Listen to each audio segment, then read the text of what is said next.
Hey everyone, welcome back for another deep dive. Yeah. Today we're going to kind of explore this really unconventional path of someone who just defied expectations. Yeah, and it's interesting, how they really challenge those traditional measures of what makes someone successful. Yeah, exactly. Yeah. It's not like your typical, straight A student kind of narrative. Mm. This is someone who early on was way more interested in games and pranks Hmm. than actually hitting the books. I can relate to that. Yeah, and even had recurring nightmares about math exams. Oh, wow. Can you imagine? That's pretty vivid.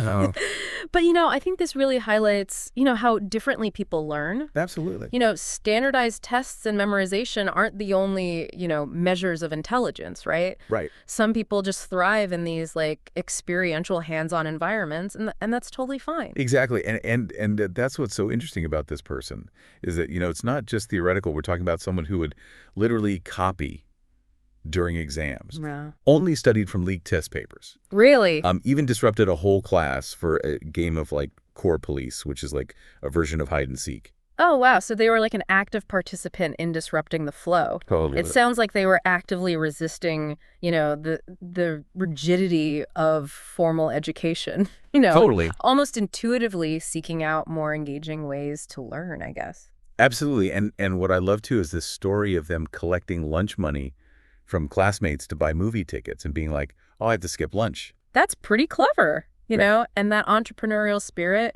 finding creative solutions, taking initiative. I mean, that really foreshadows, Absolutely. their success in a field that requires exactly those qualities. Right. And it's so true. And what's interesting is this pivotal moment that comes, where their principal, who recognizes their potential beyond just grades, sits them down and says, you need to take responsibility for your future. Wow, that's powerful. I mean, that's not just a pep talk, right? That's like true mentorship. Seeing that potential where others might just see failure. That can be life-changing. Absolutely. It can instill so much confidence and a belief in oneself that no textbook can ever teach. Right. And it really did have a profound impact on this person. I mean, Yeah. think about this. The school athlete, known for their energy, their antics, Right. skips sports for a whole year Yeah. to focus on studying, ends up with a 50% score. Yeah. But for the principal, it was a distinction Wow. because of the sheer effort and transformation it represented. I love that that's beautiful. It really redefines success, right? Totally. It shifts that focus from just outcomes to personal growth and dedication. And it challenges us to really think about how we measure potential and achievement, both in ourselves and others. Absolutely. And, the way that this person actually ended up in their chosen field is almost unbelievable. Oh, really? It wasn't a carefully crafted plan or anything. It was just this series of unplanned events, almost driven by this aversion to certain languages. Oh, wow. So fate had a hand. Totally. It really Yes. speaks to the power of serendipity, right? Yeah. Like sometimes not having that rigid plan allows for these like unexpected opportunities to kind of emerge Yeah. and lead us down these paths we might never have considered. Right. Right. I mean, it makes you wonder, how many times that's happened in our own lives, just these seemingly random events Lovely. that end up shaping our trajectory. Absolutely. Yeah. So this person was supposed to be learning French from their cousin's wife, Okay. but their dislike for the language led them to spend time in her husband's office, who was an architect. Interesting. So just a simple aversion, opens this door to a whole new world. I know. It's fascinating how these seemingly insignificant decisions, can have such a huge impact on someone's life. Totally. And, Now- and so this is where it gets interesting. They see someone working on this window detail, Okay.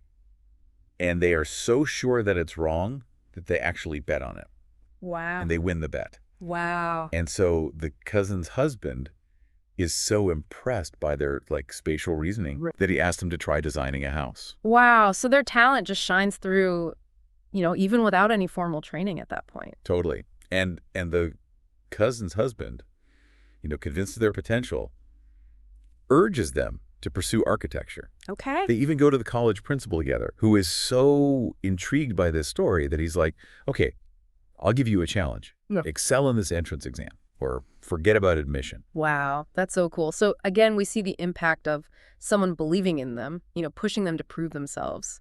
Yeah. It seems like every step of the way there was someone who saw that potential and just kind of nudged them forward. Totally. And they did excel. From that day, architecture became their passion. Wow, that's amazing. I know. And you know what's so fascinating is they say that they had never really made formal plans before, but they just instinctively knew how things would look from different perspectives, like how a structure would appear if you cut through it. Right. That's incredible. It points to this different kind of intelligence that we've talked about. This spatial and visual intelligence that our traditional education systems often overlook. Right? It's not about memorizing formulas or equations. It's about that intuitive understanding of spatial relationships and envisioning these three-dimensional forms. Right. And they attribute that to their childhood, Yeah. like designing forts with their friend, cutting buttons out of chalk for classmates who lost theirs. Wow. Even their teacher, Mrs. Gupta, recognized their artistic talent early on. That's great. So all these seemingly unrelated experiences, they were actually laying the foundation for their future success. Right. It's like they were fostering that problem-solving creativity, that hands-on approach to learning, Right. which are such valuable skills later on. And it's a great reminder that learning happens everywhere, right? Not just within the confines of a classroom. Absolutely. And they truly were a visual learner. Yeah. They preferred to observe, experience things rather than read about them. Yeah. It was all about immersing themselves in the world and figuring things out through that direct experience. I love that, this is where that contrast between street smarts and book smarts comes in. Right. Their childhood fostered this different type of intelligence, one that values practicality, resourcefulness, hands-on creativity. Right. And these skills are so often overlooked in traditional academic settings, but they're so valuable for navigating the complexities of the real world. I know. It's like a different toolkit for success. Absolutely. Yeah, and that's what's so fascinating is that you see that play out in their success later on, right? Like some of their classmates, the ones who excelled academically, they ended up in maybe more conventional or even predictable paths. Right. While this person thrives, in this field that demands a different kind of brilliance. Totally. And it makes you think about those definitions of success, right? Like it's not always about those grades, those accolades. It's about finding that space where your unique talents and your passions can really flourish. Absolutely. And they even acknowledge this, right? They believe that the independent thinking and the street smarts that they developed, especially during their boarding school days, Yeah. were more instrumental to their success than anything they learned in a traditional classroom. It's like those experiences outside the classroom, right? Yes. The ones that force you to think on your feet and adapt to those unexpected situations, they really become the building blocks for a different kind of resilience and problem solving. Totally. And this leads us to, I think, another really fascinating aspect of their story, which is they have this unique perspective on what constitutes mathematics. Yeah. They once said, putting design, construction, psychology, and sociology together and making a sketch from all of that is mathematics. Wow, that's so interesting. Right. It's like looking at it from a completely different angle. Right. It's not just about equations and formulas. Right. It's about understanding how those concepts apply to real-world problems, how they intersect with human behavior, social dynamics. Yeah, it's like math is woven into everything. Exactly. It's about recognizing those patterns, understanding relationships, and then using that knowledge to not only solve problems, but to create something, new, beautiful, functional. Right. And the cool thing is it's not just an abstract idea for them, it's how they approach their work. Yeah. And so when they're working with clients, they observe everything. Really? Their clothes, how they talk, even how they eat. It's like they're conducting their own little anthropological study, right? Gathering all this data, understanding their tastes, their preferences. Right. And then translating that into their designs.